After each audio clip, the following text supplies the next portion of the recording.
Hi everyone. I'm Marina, I'm 28 years old, and what I'm going to tell you today completely changed my life. I'm still processing everything that happened, and honestly, if someone told me this story, I probably wouldn't believe it. But I guarantee that every word I'm going to say here is true. It all started 3 months ago, when I got a job at a technology company in downtown. It was a huge commercial building, one of those very modern ones, with 45 floors. I worked on the 23rd floor, in the digital marketing department. At first, everything seemed normal. Typical corporate environment, nice colleagues, boss a bit annoying, but nothing major. What caught my attention from the first day were the elevators. There were 4 ultra-modern elevators, with those digital screens that show news and advertisements. Each one had capacity for 20 people. But one strange thing I noticed right away. On all the elevator panels, the buttons went from the ground floor to the 44th floor. But there was never a button for the 13th floor. Initially, I thought it was that superstition that some buildings have, where they skip the 13th floor for popular tradition reasons. But after a few weeks working there, I started noticing strange details. First, when you looked at the building from outside, you could clearly count 45 floors. So, mathematically, if the panel went from ground floor to 44th, one floor was missing. Second, sometimes I would pay attention to the digital display when the elevator went up, and between the 12th and 14th floors, there was a subtle pause, almost imperceptible, as if the elevator slowed down for a fraction of a second. I started asking casually some colleagues about this. Most hadn't even noticed, others gave nervous giggles and changed the subject. But a colleague from HR, Carla, who had worked there for more than 5 years, told me something that intrigued me. Marina, some things are better not investigated too much. Corporate buildings always have their peculiarities. The way she spoke, avoiding my eyes, made me even more curious. What kind of peculiarity would that be? During the following weeks, I started paying more attention. I discovered there was a strange pattern in the elevators. Between 2 a.m. and 3 a.m., when I stayed working late on some urgent projects, only one of the 4 elevators worked. The other 3 were under maintenance, according to the display. One night, around 2:30 a.m., I was alone on the floor waiting for the elevator to go home. When the doors opened, I noticed something I had never seen before. On the panel, besides the normal buttons, there was an additional button. Small, discreet, without a number, just with a symbol that looked like a key. My heart raced. I looked around. The floor was completely empty, silent, just the noise of the central air conditioning. I entered the elevator with trembling hands. I spent about 5 minutes just looking at that mysterious button, fighting between curiosity and fear. Eventually, I pressed the ground floor button and went down normally. But that image of the button with the key symbol was engraved in my mind. The following week, I did a test. I stayed in the office late again, on purpose. At 2:25 a.m., I called the elevator. Once again, only one was working, and when the doors opened, there was the mysterious button. This time, I took courage. I took a deep breath and pressed the button with the key symbol. What happened next was surreal. The elevator started going up, but differently. Normally, it goes up smoothly and quickly. This time, the ascent was slow, almost solemn. The display didn't show any floor number, just that key symbol blinking. After what seemed like centuries, but was probably about 2 minutes, the elevator stopped with a soft ding. The doors opened. Guys, I wasn't prepared for what I saw. It was a floor completely different from all the others in the building. While the normal floors had that modern corporate look, gray carpet, white walls, fluorescent lighting, this floor was elegant. It had dark marble flooring, walls with wood paneling, golden indirect lighting. The ceiling was higher, must have been about 4 meters high. But the most impressive thing wasn't the decoration. It was the silence. A silence so profound that I could hear my own heart beating. And there was a different smell in the air, like expensive perfume mixed with old wood. I left the elevator very carefully. The corridor extended to the left and right, illuminated by golden sconces.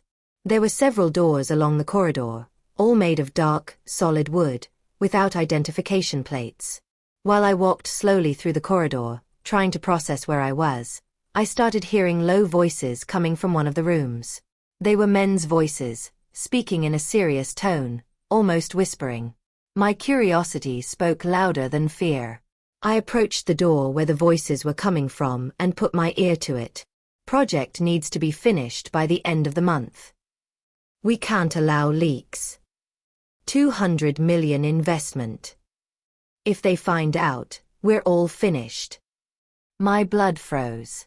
Clearly, I had stumbled upon something I shouldn't have.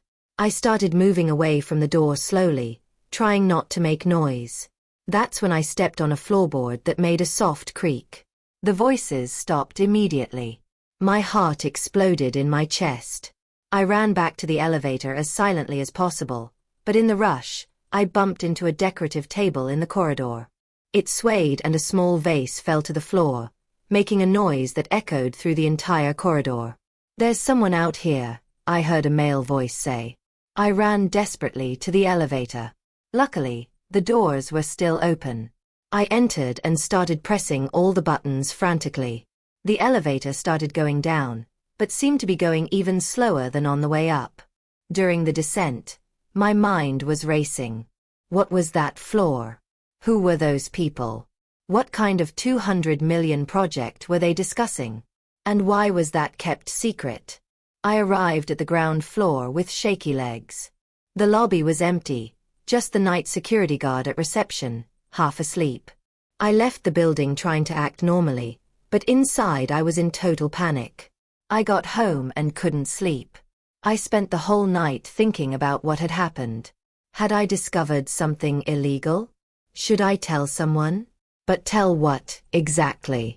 And to whom? The next morning, I arrived at work as if nothing had happened. But I was different. I started noticing things that had gone unnoticed before. Some company employees seemed to have different access. They used badges with a golden stripe, while mine and most employees were just white. During lunch, I decided to investigate a bit. I went to HR and asked Carla casually about the golden badges. "Oh, those are for senior executive level employees," she answered without looking me in the eyes. "They have access to restricted areas of the building." "What kind of restricted areas?" I insisted. "Marina," she looked at me seriously, "you're new here. Friendly advice. Focus on your work and don't ask unnecessary questions. Some things are better left as they are." The way she spoke gave me chills. There was something threatening in her tone, even trying to sound maternal. In the following days, I started observing the employees with golden badges. They arrived later, left earlier, and sometimes disappeared for hours during work hours. And one thing that caught my attention, they all wore a small golden pin on their lapel, with the same key symbol I had seen in the elevator. A week after my nighttime adventure, I received a strange email. It was from HR, but from an address I had never seen before. The subject was, "Individual meeting, urgent." The email said only, "Marina, please come to the meeting room on the 35th floor today at 6:30 p.m. Subject, compliance and security issues. Sincerely, Internal Security Department." My stomach churned. Internal Security Department? I didn't even know such a department existed in the company. I tried to work normally during the day, but I was completely nervous. At exactly 6:30 p.m., I went up to the 35th floor. I had never been on that floor before. It was quite different from the others. Darker, with a more serious atmosphere. I found the indicated meeting room. I knocked on the door and a male voice said, "Come in." Inside the room, there were two men in dark suits. One was older, about 50 years old, graying hair, serious expression. The other was younger, but with the same intimidating air. "Marina, please sit down," said the older one, indicating a chair in front of a large table. I sat, trying to control my nervousness. "My name is Mr. Costa. I'm the Internal Security Director of the company. This is my colleague, Mr. Silva. We would like to talk to you about some irregular activities. My heart raced, but I tried to maintain composure. Irregular activities? I don't understand. Marina, Mr. Silva leaned forward. Our company takes security very seriously. We have monitoring systems throughout the building, including in elevators. I felt the blood drain from my face. We know that in the early morning of last Tuesday, you accessed a restricted area of the building. I remained silent, trying to think of what to say. Marina, Mr. Costa continued with a softer tone, you're not in trouble yet. But we need to make sure you understand the seriousness of the situation. I was just curious. I finally managed to speak. I saw the button in the elevator and decided to investigate, Mr. Silva completed. We understand. Curiosity is natural. But some things in this company are confidential for very important reasons. Mr. Costa opened a folder and took out some papers. Marina, let's be direct with you. Our company is not just a common technology company. We are a subsidiary of a much larger corporation, which works with highly confidential government projects. The floor you visited is where we develop sensitive technologies for national security. My mind was exploding. National security. Government projects. What exactly do you do? I asked, still in shock. We develop artificial intelligence systems for security data analysis, Mr. Costa explained. Systems that can predict terrorist threats, detect suspicious activities, protect critical infrastructures. It's important work, but extremely sensitive. That's why the secrecy, Mr. Silva added. If this information fell into the wrong hands, it could compromise the security of millions of people. I was processing this information. On one hand, it made sense. On the other hand, it seemed like something from a movie. Marina, Mr. Costa continued, you have two options. First, you sign a very strict confidentiality agreement, completely forget what you saw, and continue working normally in your department. Second, we consider that you represent a security risk and terminate your contract immediately. The threat was clear, even being said politely. And if I choose the first option? I asked. You receive a 40% salary increase as compensation for the inconvenience, but you can never talk about this with anyone. Not family, not friends, not future employers. The confidentiality agreement has perpetual validity. 40% increase was a tempting offer, especially considering I was paying rent alone and had some debts. Can I think about it? I asked. You have until tomorrow at 9 a.m. to decide, said Mr. Silva. I left that meeting completely disturbed. Throughout the night, I kept thinking about what to do. On one hand, 40% increase would solve many of my financial problems. On the other hand, there was something in that whole story that didn't completely convince me. The next morning, I decided to accept the offer. After all, if they really were national security projects, it made sense to maintain secrecy. And I needed the job. I signed the confidentiality agreement, a 15-page document full of complicated legal language, and received my new badge. Now it had a golden stripe. During the following weeks, I tried to follow my life normally. The raise really helped, and my marketing work continued the same. But I couldn't stop thinking about the mysterious floor. One thing I noticed. Now that I had a golden badge, some colleagues started treating me differently. Not badly, but with a certain, strange respect. As if I were part of an exclusive club. A month later, I received another email from the Internal Security Department.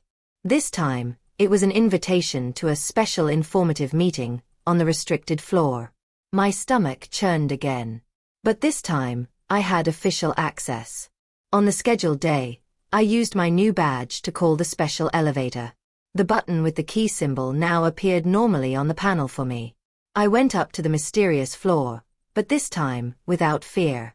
I was directed to a conference room that I hadn't seen on my first clandestine visit. It was a large room, with an oval table and about 20 people seated. All with golden badges. Mr. Costa was there, along with other executives I didn't know. "Marina, officially welcome to Project Aurora," he said, with a smile that seemed genuine for the first time. During the next 2 hours, they explained to me in detail what the company really did. And, guys, it was too revealing. The company developed AI systems, but not exactly for national security as they had initially said.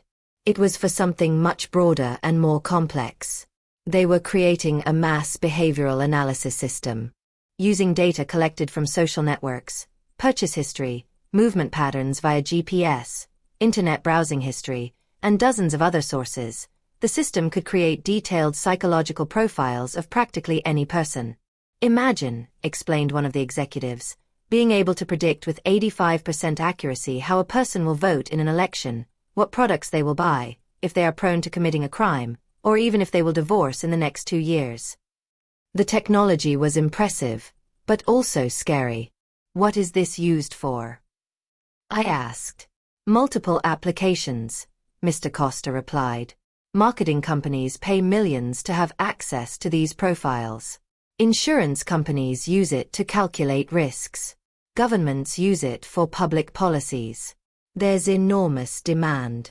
During the following months, I was gradually integrated into the project. My marketing work was just a facade. My real function was to help analyze and interpret the behavioral data collected by the system. And it was in this function that I discovered something that changed everything. Analyzing the data, I started noticing strange patterns. The system wasn't just collecting random data. There were specific targets. Specific people being monitored much more intensely. Investigative journalists. Political activists. Union leaders.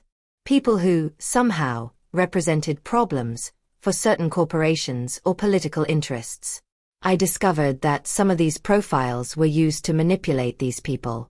For example, if the system identified that an investigative journalist had financial problems, they mysteriously received very well-paid job offers from companies controlled by our system's clients. If an activist had relationship problems, they started receiving contacts from attractive people on social networks who, in reality, were fake profiles created to distract or compromise them. It was manipulation on a scale I never imagined was possible. What scared me most was when I discovered my own profile in the system. They knew everything about me from even before I was hired.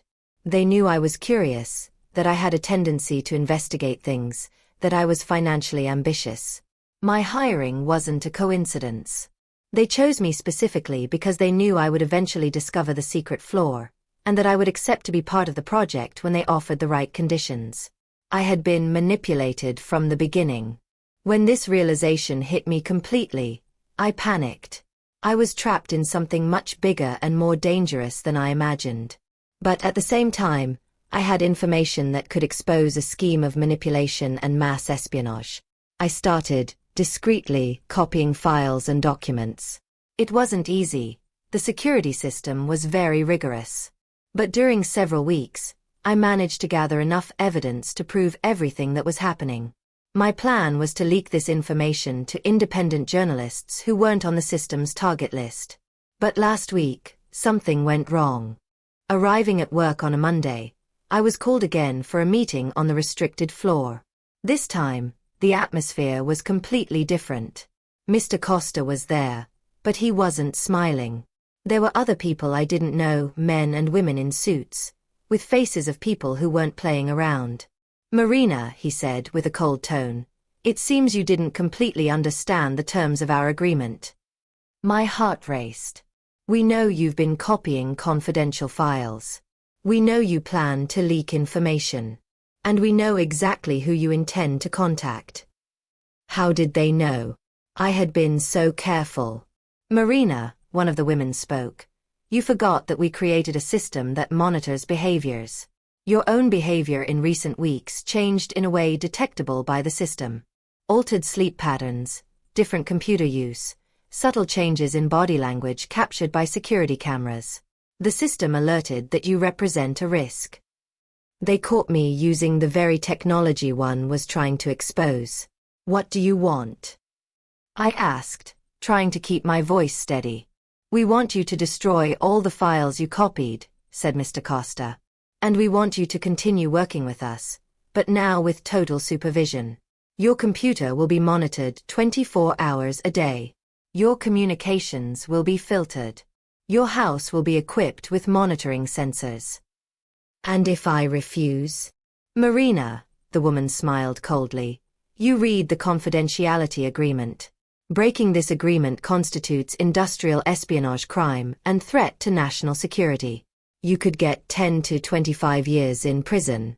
Besides, we have information about some irregularities in your income tax return from the last 2 years. Small things that could result in heavy fines and problems with the IRS. They had completely cornered me. But then, something inside me clicked. Maybe it was desperation. Maybe it was courage I didn't know I had. You know what? I said, getting up from the chair. You can do whatever you want with me. But I've already sent everything I copied to 5 different journalists, programmed to be automatically released if I don't cancel the sending by 6 p.m. today. It was a complete lie. I hadn't sent anything yet.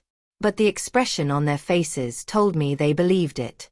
Marina, Mr. Costa spoke, with a tone that mixed irritation and respect. You're bluffing. Am I? I replied, trying to seem more confident than I really was. You yourselves said you have a system that detects when people are lying.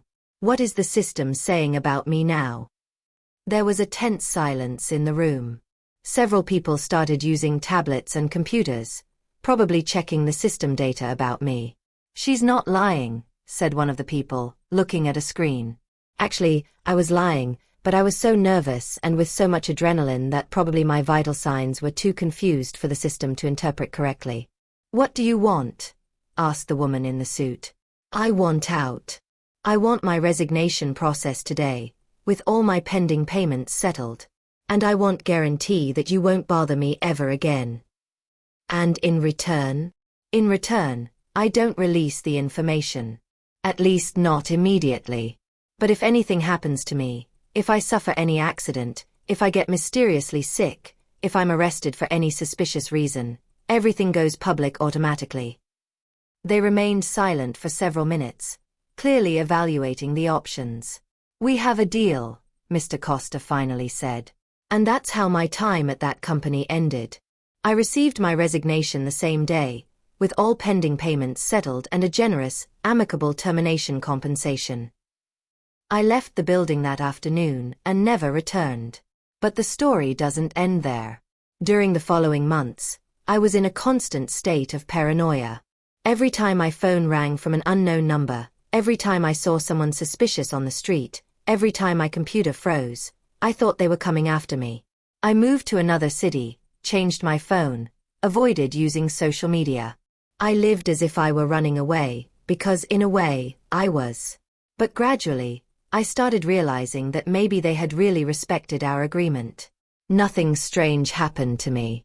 I got a new job at a small company, completely normal, without mysterious elevators or secret floors. Still, I never managed to completely get rid of the feeling of being watched. And the information I copied? Well, it still exists, stored in several safe places. I never published it because, honestly, I'm afraid of the consequences.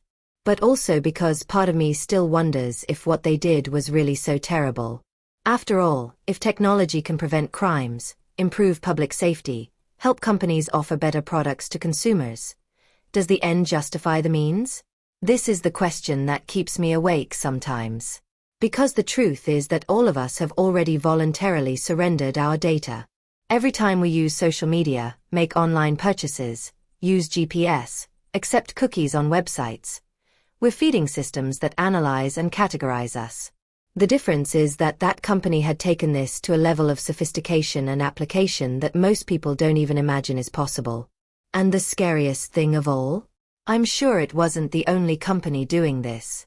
There are probably dozens, maybe hundreds of organizations with similar or even more advanced technologies. So, guys, this is my story. The elevator that stopped at the forbidden floor showed me a world I didn't know existed, and that maybe would have been better not to have known. Sometimes I wonder if I did the right thing by leaving that company. Maybe if I had stayed, I could have influenced the project somehow, made things less invasive, more ethical. Or maybe I would have simply gotten used to all that and become part of the problem. I don't know. What I know is that now, every time I enter an elevator, I look at the button panel and wonder, what other secret floors exist out there? What other companies have their own Project Auroras? And you, who are watching this, pay attention to the elevators in the buildings where you work. Pay attention to strange details, inconsistencies, things that don't make sense. Because the world has much more secrets than we imagine. And sometimes, these secrets are hidden right under our noses, on the floor that officially doesn't exist. Thank you for listening to me. And if you took any lesson from my story, let it be this. Curiosity can be dangerous, but ignorance can be even worse. Until next time. If there's going to be a next time.